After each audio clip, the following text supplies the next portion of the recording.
你好，欢迎收看《新闻面对面》，我是谢仲。来，一开始为你介绍今天要请到的特别来宾，左边第一位，新北市议员卓冠廷，五哥，大家好；资深媒体人姚慧珍，大家好；政学教授范志平老师，大家好；右边为你邀请到台北市议员秦慧珠，主持人好，大家好；桃园市议员备少将俞北辰将军，大家好；资深媒体人康仁俊。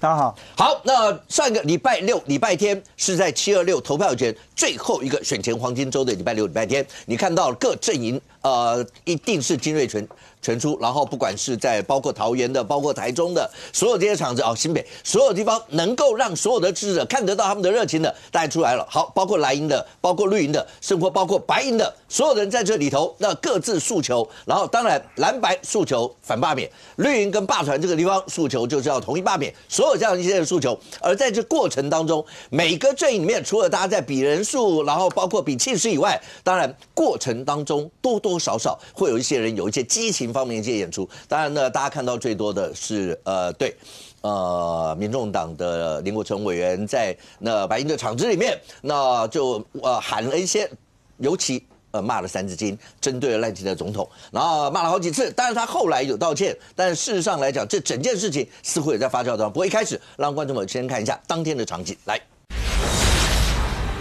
民进党在执政，赖清德在总管，各位，咱已经忍耐伊几年的啊！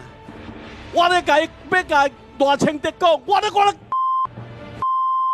我今仔的心情甲大家同款，足沉重，所以爱搁甲赖清德讨一遍无？唔是讲咱台湾民众党无水准，其实咱气质算袂歹，我都唔知影你赖清德一个做啥总统啦。我也不是针对什么人骂，我也不是针对总统骂，也都不是啦。只是那种情绪啊，真的忍不下来。来，冠廷，泱泱大党民众党的立委林国成做了最快的示范嘛。网友们现在都在笑，就是之前国民党那个赖世宝，大家叫说嘎啦嘎啦，因为嘎啦嘎啦网友就知道。那现在那个民众党叫哇嘞哇嘞，因为只有哇嘞哇嘞后面几个字全部都要逼掉。如果讲一次，就是一池气氛一池情绪来，大家有统计，他脏话至少骂4、5次。那对一个我们中华民国的总统、台湾的总统，你在恨他、在怨他，在这种公开场合，你代表的是你整个政党。第二个，你羞辱到的是我们的3军统帅、国家元首、台湾的总统，所以这件事情其实是最不好的示范了我第一个要讲，现场有没有很多小朋友在？有。请问民众党的这一些党公职回去怎么教小孩？第二个，林国成你的女儿，也在当台北市议员。你会这样子教你自己女儿吗？我不相信。所以这个事情，老实说，是民众党也要正式道歉。为什么？你看他在骂的时候，最有政治 sense 的人叫黄珊珊。骂完之后，黄珊珊台讲：“哎呀，林国成这个意思说他气质不好啦。他说他气质比较好啦。”这就是黄珊珊嗅到他失言。可是同时间，林国成在骂3字经的时候，后面的张启凯是大笑的。所以民众党内大概有人嗅到这个是失言，有人觉得很爽。我正式呼吁啦，其实这件事情很好解决，民众党应该是发自内心的用民众党的一个身份，正式的跟总统道歉，然后对社会做的不好的示范道歉，这件事情就是这样子嘛。但可是民进党还有多一条，对，说民众党那黄昌主席要民众党要道歉以外，你没有要求他们开除林国成委员，然后今天民众党有直接用发言人回应是在讲说，如果照这个标准，民进党不知道要开除多少人，他们直接回，就让社会来公断嘛。就是说，如果民众党没有一个态度，他觉得说，那这样的立委是他们应该要护的，那好，那你是立委，你很优秀，你不用开除党籍，那你跟大家讲，那你对这件事情党的态度是什么？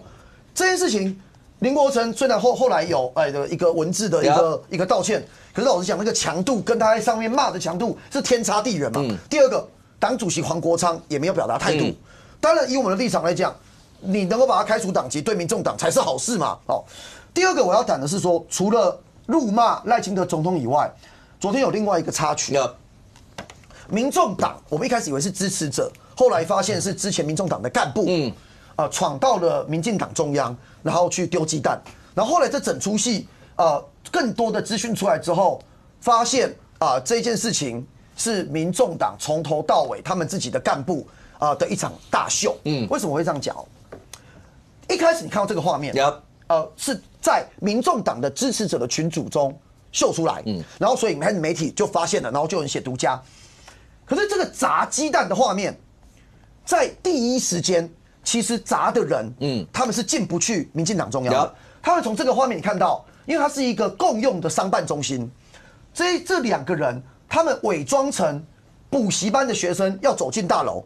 被机灵的警卫拦下来，警卫发现不对，你们就看起来不像高中生啊。那里我非常熟，是因为我以前也在那里补习，以前是补英文，现在改成数学补习班，就是补习班。所以被挡下来之后，你知道他们坚持想要到民进党中央去抗议，去丢这个鸡蛋，坚持到什么程度？他们跑到地下室的收费停车场混进去之后，因为是共用大楼，没有门禁，不用刷磁卡，直接坐电梯到10楼民进党中央的这个党中央，直接在门口一个人丢鸡蛋，一个人录影。我要谈的是民众党对这件事的态度。民众党的支持者在第一时间这个新闻出来的时候，事发一开始的态度是大力称赞丢鸡蛋的人是真男人哦，网络上都是这个留言。后来风向不对，因为我相信台湾人不会有人鼓励这种情绪，辩称说砸鸡蛋的男子是民进党自导自演。还有人留言说什么？说如果是小草啊，我们怎么可能只有乖乖丢鸡蛋，一句话都不讲？一定我们是小草，我们小草的水准是一边丢鸡蛋一边骂赖清德。网友讲的，小草讲的。新闻报道出来，人抓到了，改成扔个鸡蛋而已，有必要抓人吗？我跟大家讲啦，今天晚上风向会变什么？会变成说，赖清德独裁啊，司法迫害，司法迫害，对，很厉害，丢鸡蛋刚好而已啊。再加慧珍姐讲司法迫害，这就是你们的水准吗？我问一个问题嘛，民众党到现在为止有因为这件事情谴责暴力的行为吗？没有。我要谈的事情是说，为什么会变成这样？我们一开始以为是支持者后来不是，他是党工我给大家看，网友就去搜寻，这个丢鸡蛋的人叫林道祥。2024年的时候，他是台湾民众党新北市党部的林口区的副主任，他是党职干部。有趣的地方在哪里？你真的觉得他是一时气愤吗？我给大家看有趣的，这个大家都还没有看到的一个资讯后来呢，李道祥，他后来去 po 在脸书上面讲说我跟着一起呐喊，喊着研究社，就是以前都代表说他支持柯文哲嘛，这是他政治立场，这无妨。但关键是 PTT 有一个人发了一篇文章，想说夜路总有一天会遇到，然后呢就发了一个连结说看得真解气啊，普发6000啊，普发1万的事情啊，你看得爽的跟我一起刷，哇，激发说假装自己是网友 po 分享给大家。有趣的地方在哪里你知道吗？连结点进去之后，刚刚的这一段影片上面写说看到网路分享，所以分享给大家，真解气。我跟大家报告 po 文的人就是李道祥本人。讲完了，李道祥你自己去砸完之后，你自导自演，然后 po 到 PTT， 现在查出这账号就是你，然后跟大家讲说哇真解气，网络分享，所以分享给大家，不是嘛？你自己丢的，你们自己录的，你自己分享的，你想达成什么效果？我要跟大家谈这件事情，司法反正我们就去提告了嘛，就是去报警了嘛，警察就是刑事该侦办，大家就会侦办嘛，法律该怎么办就怎么办，我们尊重。可是为什么今天会发生这件事情？刚才我讲这整件荒谬的事情，柯文哲是重点民众党现在把柯文哲要形塑出一个大义牺牲的烈士，对照的好像是民进党对于他的迫害。为什么会这样讲？过去1年多，哪3个称号同时出现在柯文哲身上？第一个，吴尊成说柯文哲是台湾曼德拉，陈昭之说柯文哲是视线菩萨。柯美兰说柯文哲是烈士，请问这3个重新放在一起，只差一个十字架啦，他就变完人了嘛。那对照黄国昌昨天讲内容，黄国昌昨天他的态度有想要让小草们的情绪稍微正常一点，不要用这种暴力的方式去对待一个政党、对待一个人吗？没有，昨天黄国昌的发言是完全去助长跟鼓励去年1年来的这个言行我讲一下黄国昌昨天讲什么。黄国昌昨天说，赖清德，你不要以为你身边有随扈，不要以为你身边有国安特勤保护你，你在总统府的一天，你全台湾人民都有权利要赖清德解释清楚，先神格化柯文哲，然后再言语暗示。我解读黄国昌这一段就是暗示赖清德跟他所属的民主进步党是可以被攻击的对象。黄国昌昨天，如果他想要稍微让小草们不要这么踢笑，他要做的事情是，你们大家不要去攻击罢免他的人，我们投不同意罢免就好了。他不是啊，所以他现在民众党在做的事情已经不是民主辩论，黄国昌跟民众党人在做的事情是在鼓噪小草做这种暴力的行为嘛，而且是赤裸裸的组织暴力嘛。如果连他们的重要的党工、党职人员曾经担任过副主任、林口区副主任，都可以自导自演这一出，假装是网友分享，明明就自己丢的，人家把你挡下来，你还混进去硬要丢，丢完之后还要录影，录影完还要po文，po文完了还要给大家看，现在还要讲司法迫害。那请问民众党你要给大家什么价值？我问一个问题就好，我们今天节目的观众大家都是很理性的。请问会有任何一个人因为小草们失控丢鸡蛋，然后小草们失控讲出我们刚才讲的这些话，林国成骂三字经，因此认为哇，民众党还有水准哦，我们支持你，说要不同意罢免，没有嘛？他赚到什么？就只赚到民众党的声量。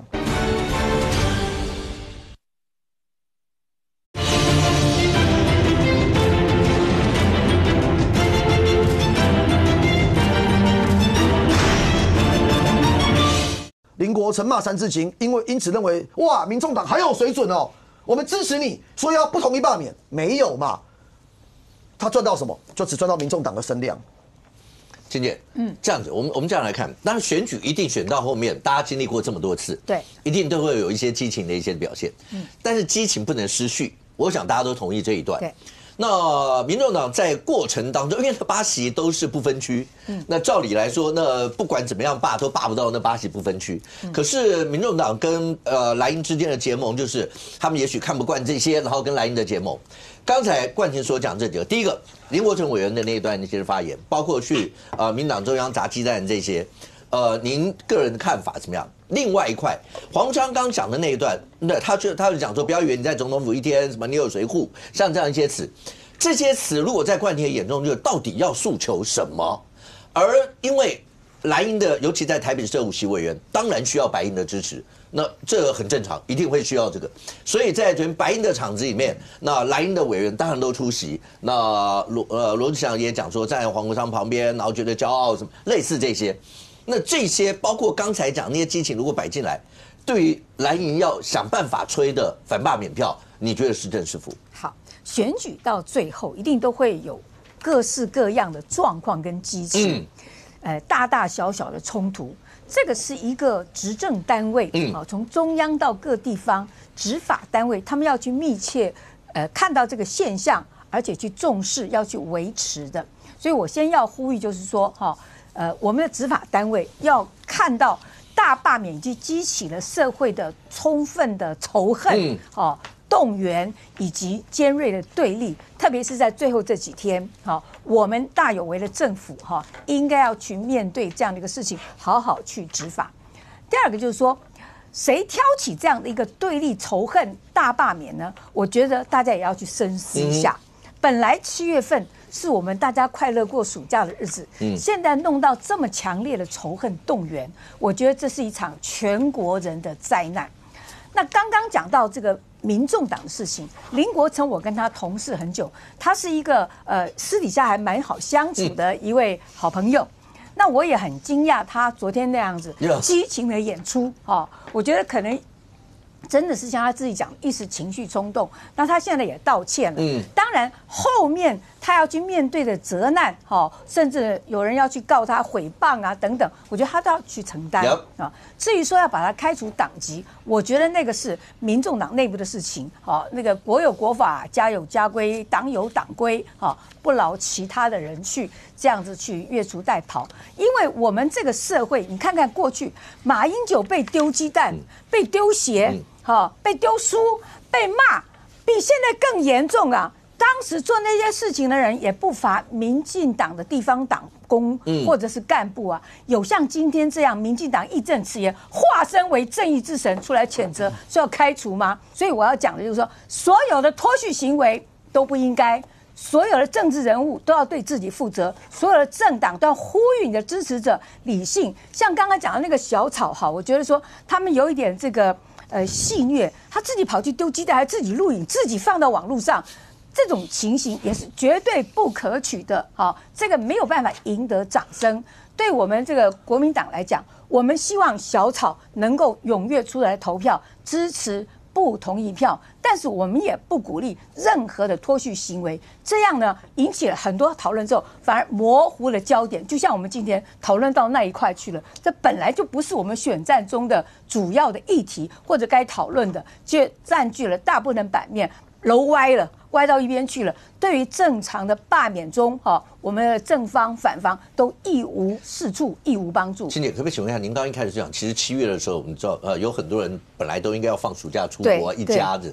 那对，现在反正就有人东非也不能去了，哪都不能去了。对。你说反而现在社会整个那种对立非常的严重。对。您没有明指是谁，但是言下之意。我可以解读，你觉得是因为这一次大罢免所造成的对立吗 ？Yes， 是的。那如果这样的话，是罢团跟您觉得是罢团跟民进党造成这样的结果吗？我觉得是民进党在后面鼓动的。最先说大罢免的就是柯文哲，不对不起，柯建铭，就是柯建铭。然后民进党站出来支持他们，要全力支持柯建铭，支持罢团。所以我觉得说，发动的这一方。本来不该有的战争，发动战争的人是应该要先被谴责的，所以发动大罢免的人是最应该被大家检讨的。最早这个提罢免的呢，不是民进党，是国父孙中山先生。好，国父在制定宪法的时候没有告诉大家，太难以连接到这边，扯太远了。因为第一个，实在是歪楼，歪了好大一楼。不是歪楼，金姐，这是宪法赋予的权利。当一个公民行使他的宪法赋予的权利的时候，被讲成是鼓动。被讲成是一个就是制造冲突的行为，不对。我认为这次其实很有趣哦。你看到所有发动要罢免国民党的立委，那个每个人我都开玩笑讲说，哇，每个人都非常的和颜善目，每一个人都是很开心的，因为我们用爱罢免。我们想象一个台湾的未来，726之后这一些，我们就认真想那个画面，徐巧芯、王宏威、那个傅崐萁、罗廷伟、叶元之这些人消失在立法院。多么的和善啊！就这是用爱罢免啊，大家可以各自不同的看法。好，回到实际上的冲突面，我觉得两个党态度一致。其实我是赞成秦姐刚才讲，就是说呼吁大家都不要有这暴力。可是国民党很多人没有像秦姐这样讲哦，我特别要提，两边都有暴力的状况。国民党的支持者在攻击罢团的时候，有多少国民党立委因为他的支持者，比方说中和的、新店的、文山的。国民党的立委自己出来跟大家讲，我的支持者不要做这个动作，谴责暴力。我回来讲这几天，因为我认真的去找，那有哪一个国民党的立委被所谓的罢团有疑似攻击？我终于找到叶元之嘛，叶元之那个，当然有人说什么是叶元之自己靠近的时候，我不会讲这样子，你喷人家口水就不对，我们态度一致啊，我主要你态度一致啊，这种暴力行为就不对啊，你不要去挑衅要被罢免的立委嘛，所以你不要去喷他口水啊，我们认为这是不应该的。我们都是这样子可是如果国民党的这些要被罢的立委，也可以约束自己的支持者，不要用暴力对待这一些公民们，那不是很好吗？可是真的很少人像秦姐刚才这样讲啊。我觉得绝大多数的立法委员都有去谴责，只是我们媒体中对于这些立委的谴责报道的非常少，也毫无讨论，反而对那个现象大家不断的去讨论，夸大的去报道。我举赖士葆的例子来讲嘛，赖士葆他就公开的就说他反对这样的做法，可是呢，大家还是不断的去重复这些事情，所以我觉得说这些立法委员他们也很冤枉，因为他没有去鼓动他的支持者做这些事情，不管蓝绿都一样。罢方反罢方都一样，他并没有鼓动他的支持者，是他的支持者太激情，他的支持者有时候偶尔有一点脱序但是要变成罢方或者反罢方概括承受，我觉得不公平，我觉得完全不公平。公民自主的行动，不管你要去赞成或者是反对，或者是你在这个罢方你有些激情的演出，或者反罢方有些激情演出，这些都是我们大家共同要来说，这个不是一个好的表达方式。但是因此把它说这个哪一个支持者就说把他记到那个人的头上，我觉得对那个人何辜啊？这个账记在他头上算得上公平吗？我觉得我们大家都应该理性来看待，而且都应该一个标准。OK。其实好，来因为将军好一阵子，将军是那时候过程是出国了，对，有出国。OK， 将军在那回来这次，您看到，因为您出去的时候，那时候大罢免还在进行嘛，对，也在进行中。现在回来只剩下其实也不到5天了啦，大概因为今天接下来那我们节目等到尾声的时候，就只剩下4天的活动时间了，算就是这样。而那过程，秦姐刚才讲，那所有这些激情都要算到那些人的头上，公平吗？您自己在国民党里面有带过，你觉得公平吗？那我要请问这些人出来帮他做反罢免，这么激烈的动作，他看到的是开心还是不爽？我就平心而论嘛。我觉得大部分人是担心，对，但是不开心也不会说，但是心中是觉得，心中会觉得有点安慰，哇，终于有人出来帮我这个执行这个所谓的家法，但这不对，这就是不对。即使你心中有一点小快意，你也要出来讲说这样是不对的。不要用暴力的方式，这是基本的原则。从政同仁基本的原则，因为没有人赞成暴力。尤其是在中华民国这个法治的社会，不管你是赞成罢免、反对罢免，这都是受宪法保护的。你不要去挑衅对立，或者是出拳去给人家保以老拳，这不对的。你必须要谴责，而且是一定要谴责。这不是对于你罢免的选情好与坏，而是对于你这个人的人格的高低的判别。我不能因为我要被罢免，所以我有支持者去打他，我心中觉得蛮不错的，那我就干脆不说啊。我说的话，万一支持者不支持我怎么办？这不是考量的原因，这是你个人人格高低的问题。你要维护一个基本的法治。另外，我要讲到国民党让我刮目相看。哪一段啊？刮目相看。因为你这样讲，我有点担心。刮目相看。我在国民党待了这么多年，对。我离开之后，我办了很多活动，我没有看过国民党。不要看前面这一排的人，我是看后面这一排的人。哇！我没有看过国民党有这么多年轻、有为、孔武有力、四肢强壮的人来参加国民党的活动。这我就说你讲话我会有点担心嘛。各位，你有没有觉得很惊艳呐？国民党一直说我们没有年轻人，缺少年轻人。希望包含我在国民党当主委的时候，青年团啊，对，这就是青年团欸。这是国民党青年团办的论坛哦，我参加过很多次，我也被邀请到国民党青年团去做演讲过，去做这个所谓沙龙对话过。我看到了国民党青年团的成分不是这样的，没有这么孔武有力，没有这么头发整齐，没有这么双臂彩色，我没有看过。国民党的青年团看起来都是文质彬彬，然后讲话呢彬彬有礼，条理分明。这种成分我真没看过，所以我觉得国民党真的是回到了那个所谓的革命政党那个战斗的政党，那个拼命的政党。各位馆长出现在国民党的这个青年论坛，各位觉得好不好？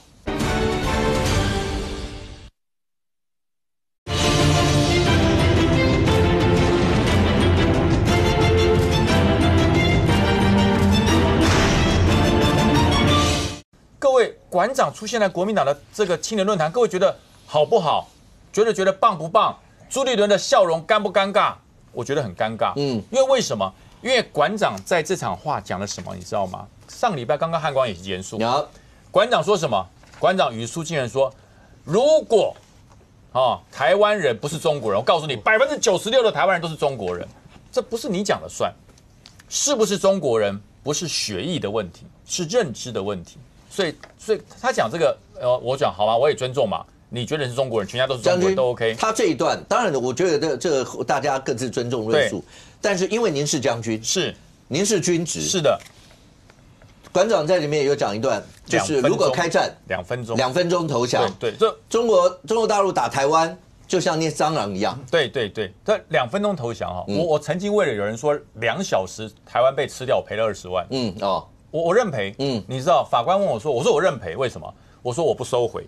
我是军人，你侮辱了我这么长时间来的建军备战2小时，我不可能被你打掉。那我骂你的话，我一句都不收回。你判我罚多少，我全部缴款，我都缴完了。我宁可被罚，我也不收回。那这一次馆长更短，说2分钟啊，我不能再讲，再讲可能要罚200万。我要告诉大家，不可能啦！国民党在座的这些青年朋友们，每一个都是热血的才会加入国民党，可是却请来的这个访谈的嘉宾、对谈的沙龙的嘉宾，是告诉你说， 2分钟，中华民国就投降，2分钟哦。各位，朱立伦的表情，你觉得是认同还是不认同，还是傻眼？朱立伦是震惊啊！朱立伦绝对不知道馆长会这样讲。旁边的委员滑手机的滑手机，低头的低头，哪些人鼓掌？就是我刚刚讲这一些，头发整齐，孔武有力，眼神坚定，但是只能守中华民国守2分钟的投降的人。各位，这样的人到国民党中央去宣讲，你觉得罢免团体喊出的口号最强烈的口号是什么？国民党不反共。我们要把不反共的立委踢出国会。那么馆长的这番言论，是不是验证了一句话？不反共。2分钟投降反共吗？国军只能守2分钟，中华民国只能坚持2分钟就要投降，人家把你当蟑螂一样捏死。你觉得在场的热血的国民党人会不会跳起来说你讲这话我有意见？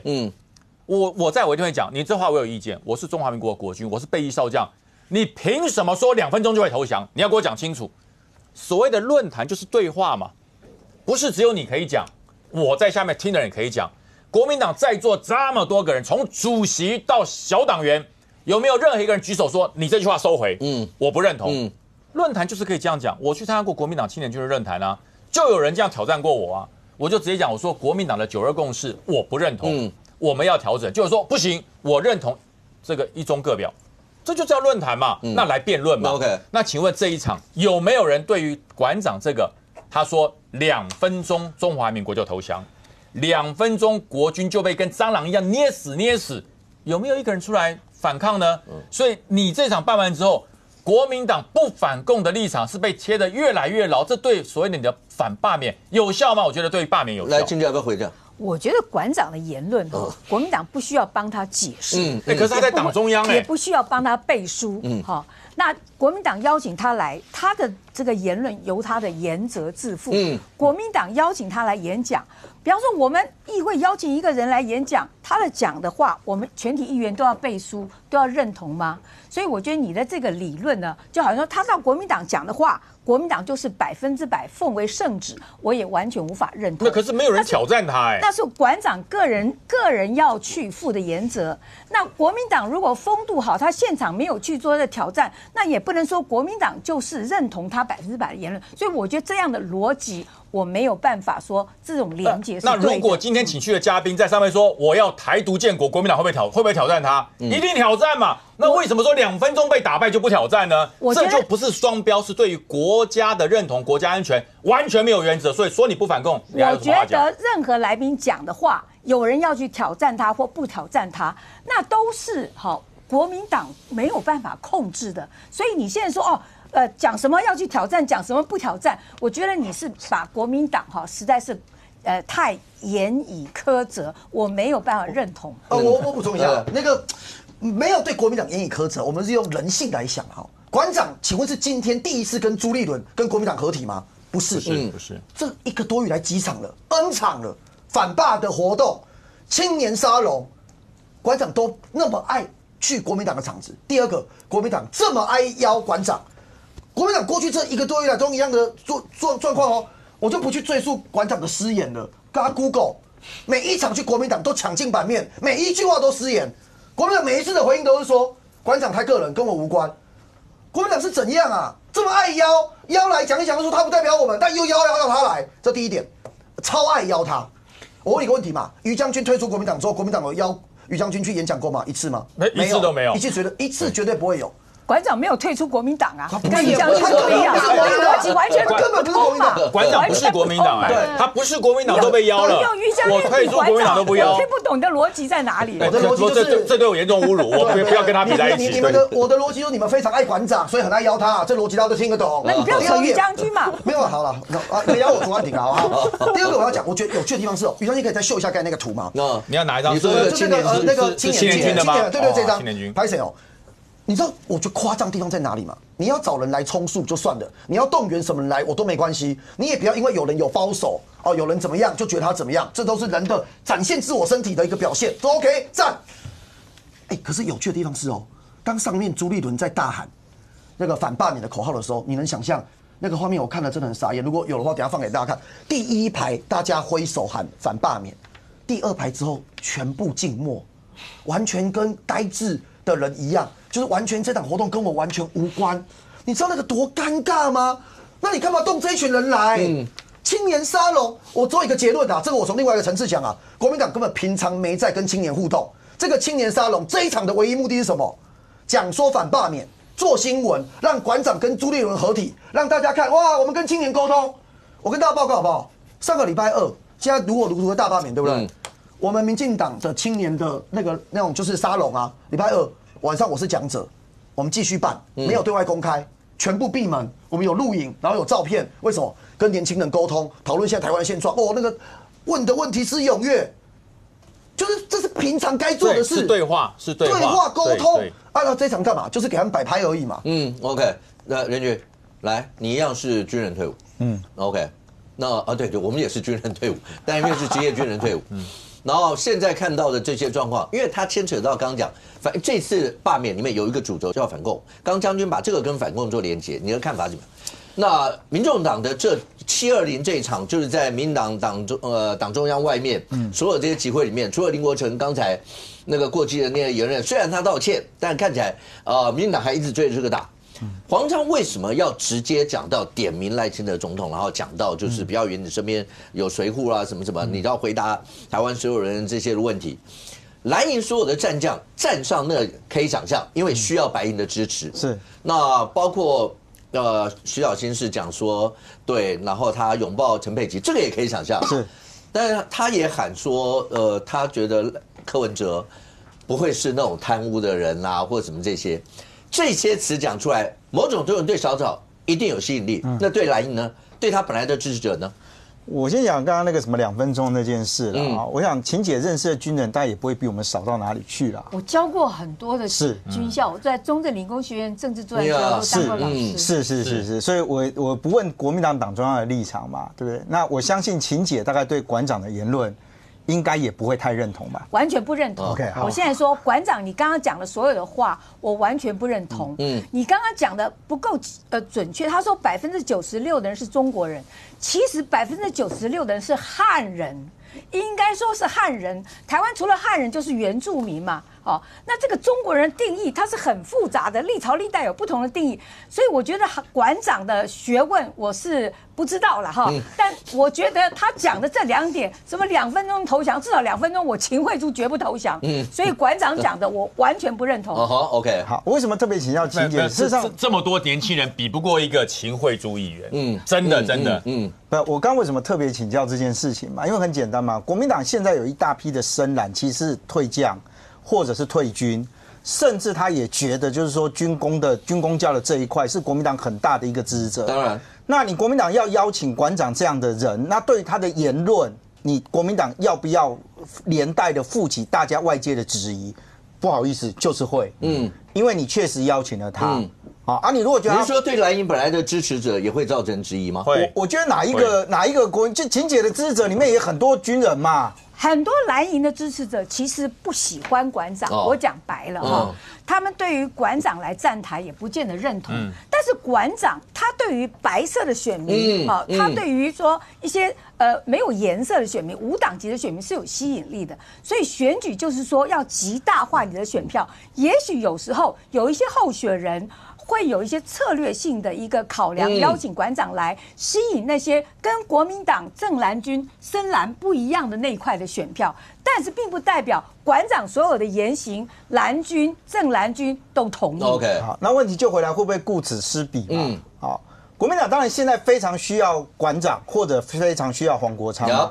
就是这一场反罢走到今天为止，我想大家可以看得出来，民众党的场子永远喊得比国民党还要激烈。民众党人的用词永远比国民党用得更凶狠，甚至民众党的人或者他的支持者或他们的什么前党工，他们在行为的表现上面，其实比国民党更为激进之外，甚至让大家觉得有时候是不能接受的。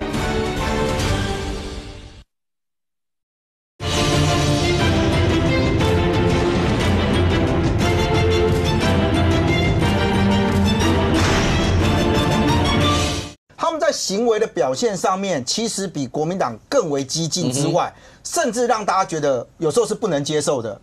那我认为这当然是一脉的一个做法。您刚刚特别提到徐巧芯，因为徐巧芯那一天去报这个陈佩琪的时候，在这之前还曾经有过陈佩琪发文，说对于反霸的这件事情，他要不要去支持？他特别举了这个钟小平跟游淑慧嘛，对不对？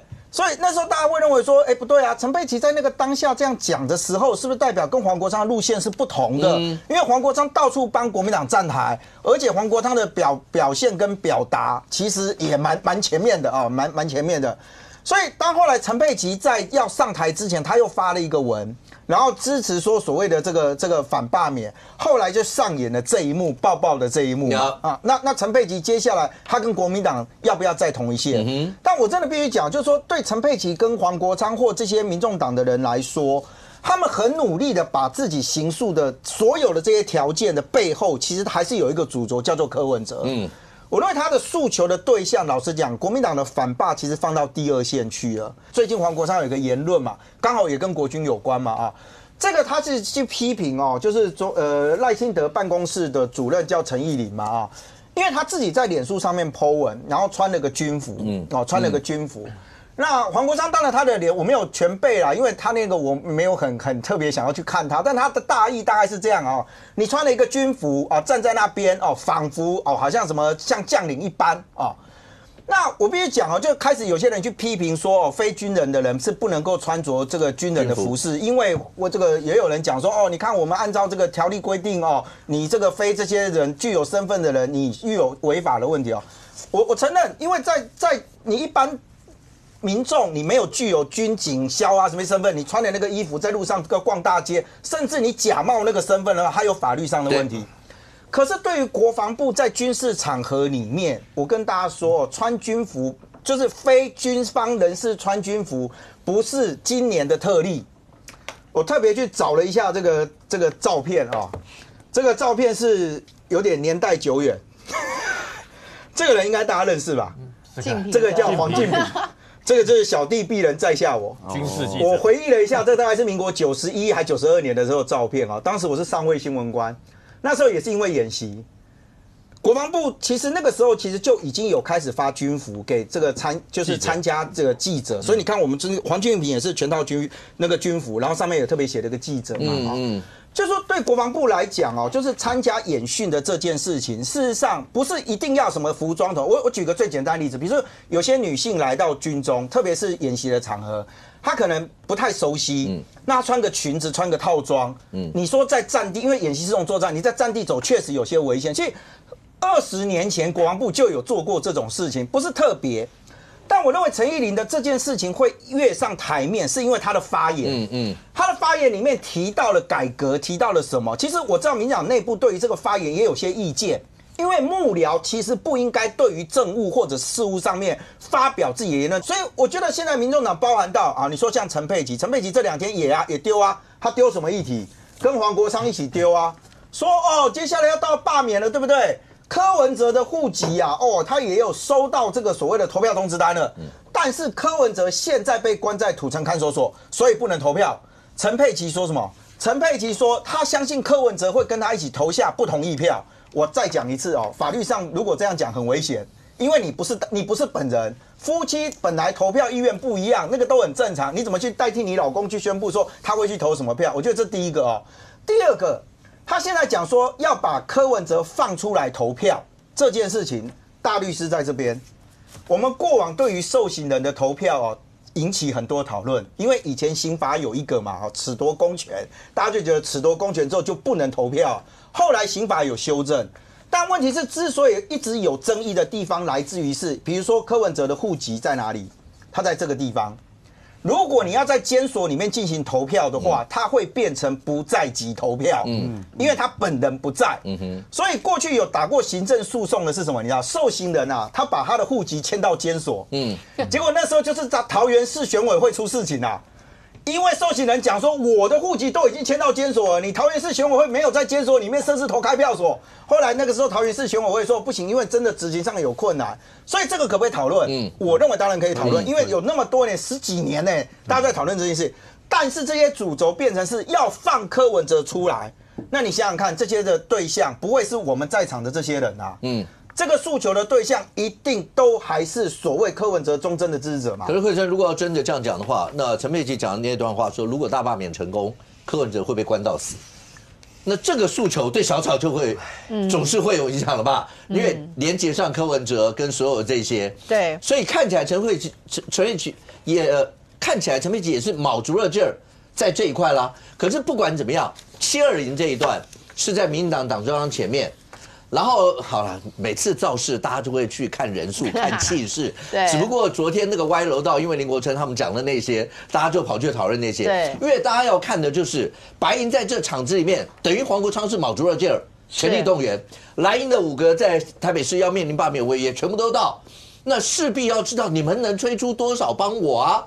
不是吗？我跟你讲哦，事实上呢，不管是从陈佩琪或者是林国成他们所有的相关的发言，你就知道这个所谓的反罢免的这个活动啊，事实上是以支持反罢免之名，但事实上进行什么抢救柯文哲支持啊，他们所有的盘算都是这样子嘛。但是他这个盘算是这样，你觉得其他人会不懂吗？当然懂啊。所以你说他虽然在之前讲说。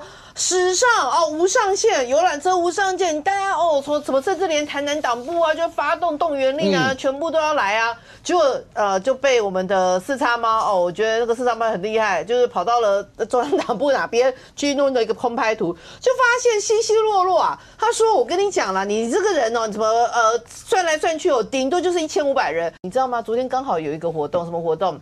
台中的他们议员就是江河树，他唠了这个，他就说他有一些就是一些家庭环境没有那么优渥的，但是我可以sponsor 你部分，然后呢，他们总共竟然开了54辆游览车，然后到了六福村，然后带着这一些就是相对来讲比较一般的人，然后以前可能没有时间可以好好享受这样子游乐设施的，就一起去。那个54辆游览车，我们就用3000人来算好了，1500人。人家一个江河树就可以绕出1500人。你说你黄国昌发动动员令，一支穿营舰，全台湾全部都动员，结果1500人。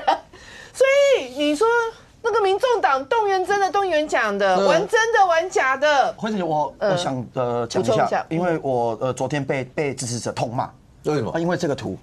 什么意思？他这样子2万人，对不对？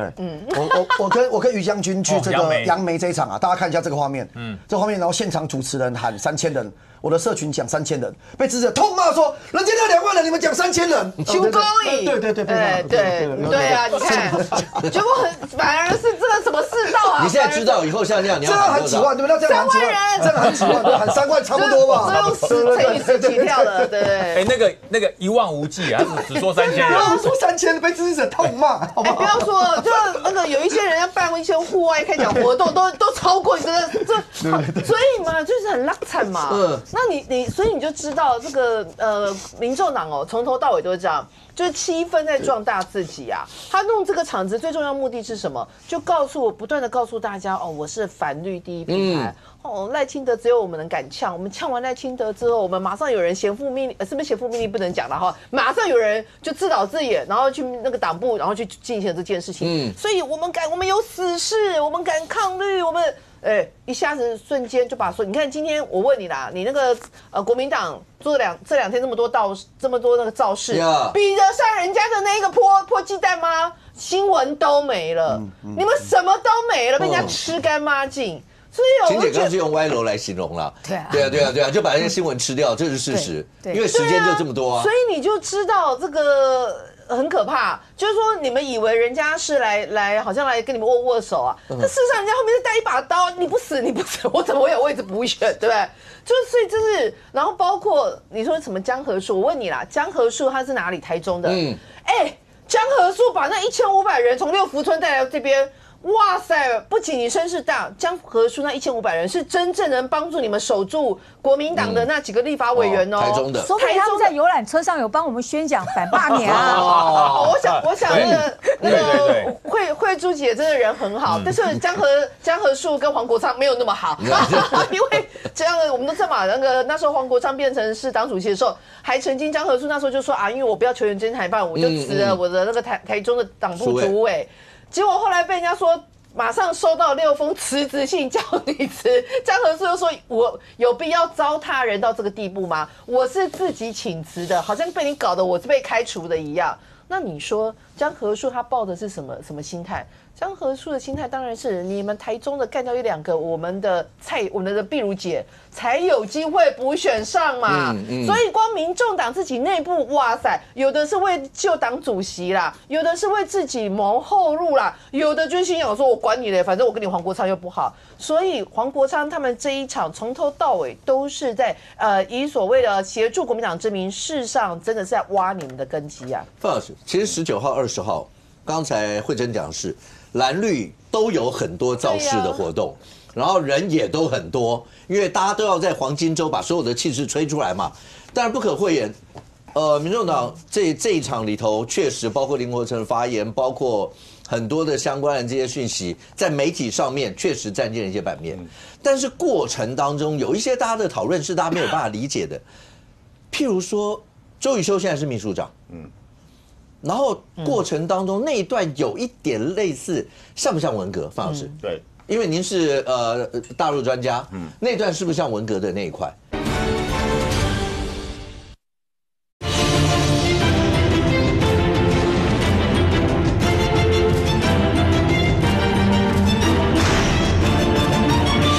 那段是不是像文革的那一块？就为什么在场上要用这样的方式来凸显出他们的一些想法呢？对，那天在就是他们在那个青岛东路，应该是民进党的中央党部那个地方。对。周瑜修，你看他这边写一个，他上面写一个尺，然后穿一个绿色的这样子。我不晓得一个党的秘书长为什么要做这种装扮。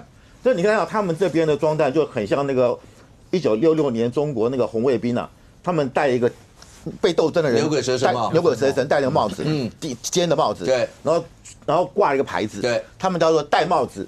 挂牌子，打棍子，就是对那个所谓反革命分子，他意思是说，哦，对不起啦，我过去投过民进党，然后把自己绑在一个绿色的一个篮子里面，这种感觉就是这种在斗争嘛。就那当初在这种情况，就是我要自我认罪哦，红卫兵把你压下去嘛。然后那个牌，那这个也是啊，挂一个牌子，然后有一个鱼头啊挂在那边，然后这个人是把自己绑起来，用戴手铐的这种感觉。我是觉得这真的红卫兵变成白卫兵了嘛？那这种感觉就给人家感觉就是那种肃杀的气氛很浓厚了。所以我觉得然后那一场你看就是说陈佩琪是要柯文哲出来投罢免票，要放他出来。我觉得他们现在全党就是巴不得柯文哲赶快出来嘛。你看前2天不是发生那个台电那个不幸被触电的。然后那个陈昭之在立法院怎么咨询？他全台湾叶柯膜最厉害的人就是柯文哲，为什么不把他放出来救人？就他们就要找各种理由要把柯文哲放出来。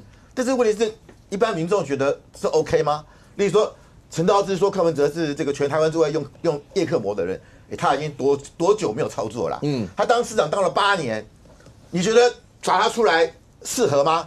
对不对？何况这个法律允许吗？好，那你说投票？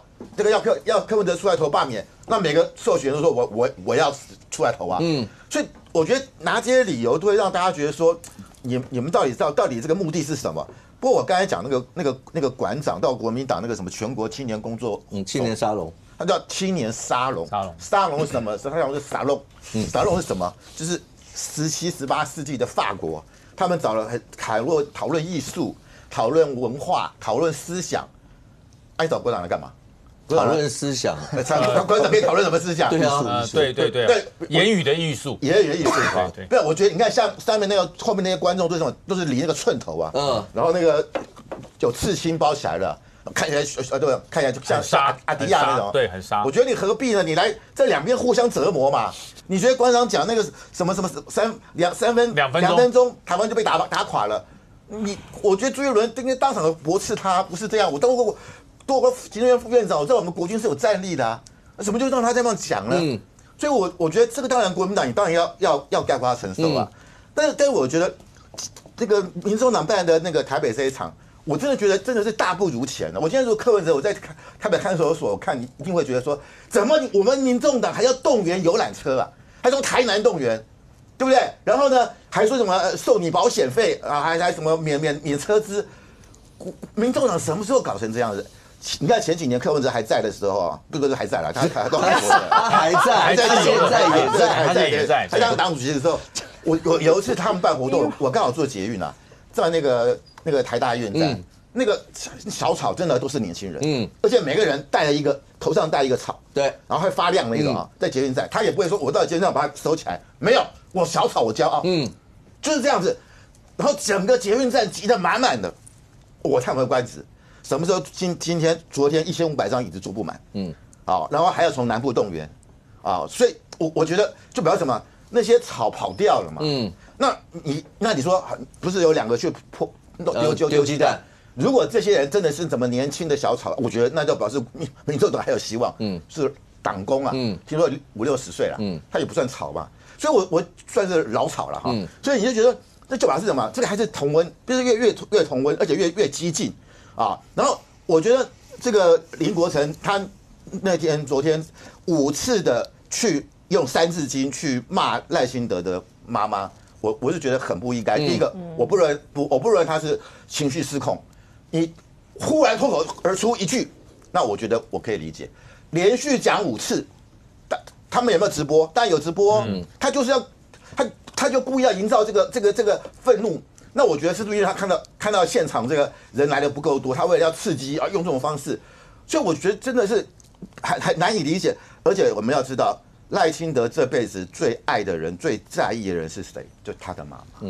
因为他出生95天，他父亲就往生了，他妈妈一辈子把他们兄弟姐妹非常辛苦，一个人要做3天工，3个工作，很辛苦把他们拉拔起来。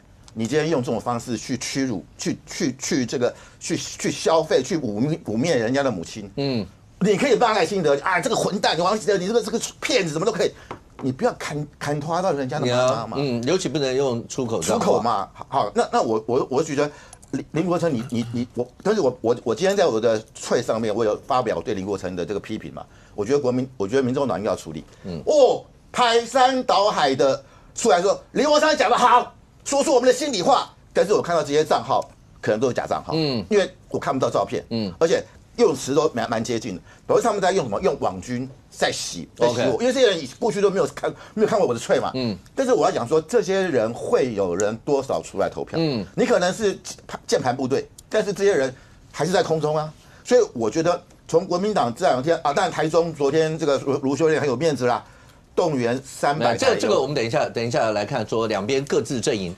对，其实你不要忘了，真正决战的应该是这2边，好不好？蓝绿2大阵营，你们跟霸团嘛，对，然后你们跟其实是讨论了这么久，对，结果抢的是巴西，你看是不是？马上就被人家那个民望不起啊！哦，对，因为那个我在我粉专有去分享陈奕霖的新闻，然后被很多人攻击嘛。那事实上，我觉得其实刚刚仁俊哥有讲到一个重点。事实上，他的穿那个军服不是那么的摆拍那些，我是觉得不妥。但最重要一件事情是他的发言内容，他的发言内容是直接讲打掉重练，一步步推进1年来加紧这个改革的一个推动改革的脚步，然后呢，虽然困难重重啊，每一次内部会议上都能感受到总统守护国家的强大决心啊。他常说，准备不是挑衅，透过实力才能达到安全与和平。然后写他们的怎样啊，最后他 hashtag 纪念第1次着军服，汉光的背章很美。就是然后今天最新就是上报的一个跑了民进党20年，本身也是从党工出来的严正凯写了一篇文章痛骂他，就是说这个总统的办公室主任这个角色，从以前到现在，可以你不要说黑官啊，但几乎都是非常非常非常低调的。那我为了他就说，几乎你不会是看到这么大拉的。我刚刚特别去查一下，真的你总统府的新闻稿哈。我去查，你打总统办公室主任从以前的李登辉时代啊、阿扁时代啊，会出现总统府办公室主任名字的只有人事交接，就人事交接，比如这个人变成主任，然后什么的之后，结果呢？所有最有趣的是，从2024年3月22号开始，也就是赖总统就是已经胜选了啊，但还没有上位。我们的副总统办公室主任陈奕霖他的名字就已经出现在2024年3月22、2024年3月29、2024年4月2号、2024年4月16号、2024年12月6号。12月6号那次是以总统办公室主任，他出现在新闻稿，总统府的新闻稿上哦，是干嘛？他陪总统去视察南部驻军，视察中科院，视察博爱特区，视察中部驻军去出访。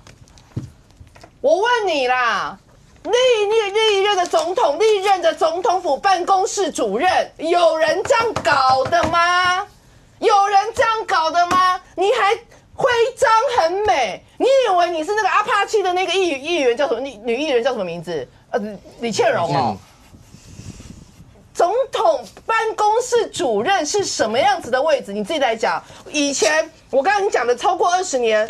没有人这样搞的，他是网红啦。我有总统府的回应，对，我念一下：总统视导重大国防演训行程如汉光演习，相关幕僚团员依国防部就演训需要，配合参演的部队管理，就出席演训期间穿着迷彩服，悉尊重专业及作业惯例，并无违反规定或违法问题。好，总统府的回应转给大家参考。这就是他自己的回应嘛，就是政治网红嘛，爱秀爱现嘛，所以这样子的幕僚，我们只能说他的这个长官所托非人了。OK， 再回到主轴，在这两大阵营身上，好不好？终于回到两大阵营，因为19号、20号最后的黄金周，你可以想象出来嘛。19号蓝营在台中。卢秀燕领军，那台中在1次开场，主办方喊破2.5万人。那当然19号在新北也有一场，然后说要破1万人。20号，那刚才讲说冠廷跟将军昨天是在桃园嘛，对不对？对 OK， 那蓝营昨天也是在桃园造势，然后喊破2万人。他们昨天在中立。在中立 ，OK。但你会注意到，包括卢秀燕，包括蒋万，重点都摆在卢秀燕说。提到风灾，大罢免大失败，让民进党好好检讨，也是救民进党。他提到风灾，蒋万安说，呼吁民进党把搞大罢免力气1/10用来救灾。显然过程当中这一块，会是蓝营的重点。那韩国瑜当然你听到他唱的夜袭 ，OK。那绿营这个地方罢团在光复桃园晚会。近4000人支持，就是被骂的这件事吗？这另外一场。这另外一场。这是在桃园区。桃园区的。我们在杨梅喊3000。杨梅哦。好，那这里是7月20，然后7月20呢，罢团同时在桃园有贪食蛇的车队，马营非常长。然后7月19重返青岛护国保台晚会，然后现场喊出5万人，这些都是在这个礼拜6、礼拜天各自阵营来关体。是对你们来讲，这个礼拜6、礼拜天告诉了所有的民众。你们的诉求跟你们的气势，对这一场对你们来说胜过讲724，724就礼拜4这一天，因为凯道的那个抢的权利，国民党抢到礼拜5，你们礼拜4，对，胜或说要集结10万人吗？我先讲719这一场，其实对两边阵营都是很大的士气的鼓舞。我必须承认这一点。对我们来讲是那天在青岛东路前面，就等于说整件事情的起源嘛。当时的青鸟，然后呢，当那个灭火器上去唱出那个岛屿天光的第一句的时候，那一段影片在网上疯传了，因为很多人很感动。那现场的这个他感动的点在哪里？其实有时候也觉得有点悲哀啦，就怎么10年之后还在对抗那个国民党，就是10年前当时服贸嘛，10年之后还在对抗这些国民党在立法院乱搞。好，那现场我要讲哦，人比想象中来得多，这是事实。第二个，年轻人非常非常多。第三个，你知道，比方说我们的党职，老实讲，非常不只是尊重民团，这整场活动就是那个我们一开始在大罢免的时候，大家说这个是民间发起的，其实这场就完全落实嘛。我们民进党的最高党职是林右昌秘书长到现场，从头到尾坐在台下，然后从头到尾淋雨。然后也没有上台说要讲话，吴真啊，那个画面大家有看到，就是在那个后台旁边在那边看，就是说交给公民，然后你看到公民的力量，现场就这么多的人，而且都是自发的。这一场当然就是我觉得一般的民众非政党动员的民力有出来，这第一点。第二点，我对于台中的这一场，我知道有一些人在笑说啊，卢秀燕讲话啊就跑掉很多人了，我不会这样看。国民党还是把他们该动的人都动出来。真的，台中下大雨对不对？下大雨，因为下大雨，可是人有动出来。我也不会笑他们是动员，动员也是人呐。我也很多人笑啊，都长辈，长辈也是一票啊。这个就是现场就是这么多人出现的嘛，这代表什么意思？其实国民党的蓝军也在集结。那集结他们用的诉求，到底最后攻防对不对？我觉得民众会评断哈。那我当然要讲到卢秀燕，卢秀燕，我认为她现在老实说已经提早在打党主席前哨战。为什么会这样讲？您知道他在2018年选赢林佳龙市长的时候，他用的口号就是这个口号：市长换人，空气换新。但他现在最念之在之的，他这个 F3就是他的3个台中戏称叫甘乐志，然后就是黄建豪、廖伟翔跟罗廷伟，跟他们一起合拍影片的主诉求是说，如果这个立委被罢掉，那个票投不同意才有好空气。还在他的主诉求7年前他选市长，叫市长换人空气换新，把林佳龙换掉，台中空气会变好。好，然后7年之后，现在票投不同意才有好空气，这到底对还不对？我认为大扣分了。给了你7年时间，你现在讲票投不同意才有好空气，真笑嘛。然后也不要再去讨论说，当时中火要从蓝煤改蓝气，卢秀燕第一个在挡的嘛。这第一点。第二点卢秀燕为什么讲说他已经提早在打这个国民党的党主席前哨战？因为他忘记他现在是台中市长的身份。你能想象他到桃园去帮牛许玲站台的时候，被民众只是呛瞎说卢秀燕你怎么不反共？这一句话我连是不是算呛瞎我都觉得质疑了。民众就在对向的车道问说卢秀燕怎么不反共？这句话多好回。像有一些国民党就会讲我反共啊，我反侵略啊，我反统一啊，我反武统啊，你有100种回法。卢秀燕居然选了一个最坏的回法，他转头说回为什么去南部救灾啦？对方是民进党的政务官吗？不是。对方是任何的官员吗？对方是民众。你以为是脱口而出一句话吗？不止。卢秀燕下一句话讲，有空在这里喊，不如南部救灾。我跟你讲，这句话其实就证明卢秀燕现在身份跟她心态不是台中市长。你有没有行政资源？你有。你有没有去救灾？你没有。你有没有7县市联合治理平台？你是领头羊，你有。你人在哪里？你在桃园呢。你在帮牛许提反罢免呢？你呛一个民众，没有公权力的民众，你的呛的方式是你去南部救灾。我跟大家讲为什么？因为蒋万安现在讲话越来越辣。蒋万安现在给卢秀燕非常大的压力。蒋万安，你看到他现在什么民进党啊，把搞大罢免的力气要1/10用来救灾，就都在谈这一题嘛。可是你谈的对象，我认为你去骂政务官我都尊重今天如果有政务官啊，比方说反罢免场合，然后他该去救灾的。大家互相攻防，我们可以讲他有做啊，他只是怎么样。可你是对没有公权力的民众指着讲，你自己是有行政权的市长。我讲结论，因为卢秀燕没有要选台中市长了嘛，本性就露出来了嘛。你知道这个本性对他多少国民党的台中的人在议论，他堆叠了几年妈妈市长的形象，这一句话是不是就破碎了？卢秀燕现在不是妈妈市长，他现在是要比赵少康、蒋万安更战斗嘛。以后当个什么蓝我不知道，但绝对不是妈妈蓝嘛。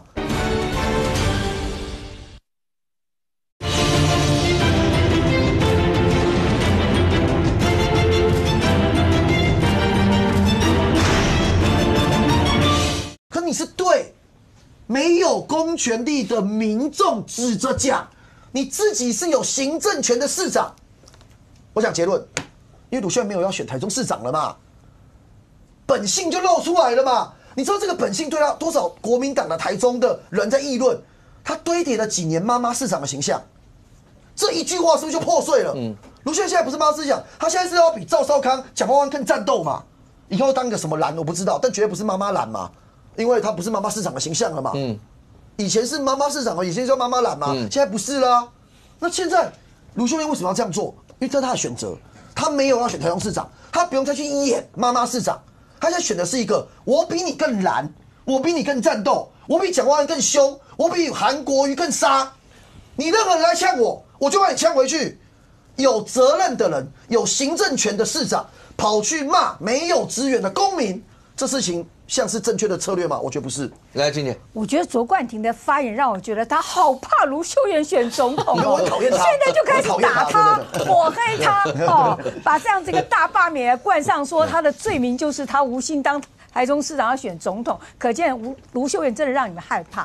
我觉得卢秀燕、蒋万安都表现很棒，他们的作为，第一个选战最后关头就是要热战，因为支持国民党要反罢免的人，要让他们更多人出来投票，所以就是要打热战，这是第一点。所以最后几天我们可以看到各式各样这个加温出来投票，这样力道都会出来。所以卢秀燕、蒋万安带头打热战，很棒。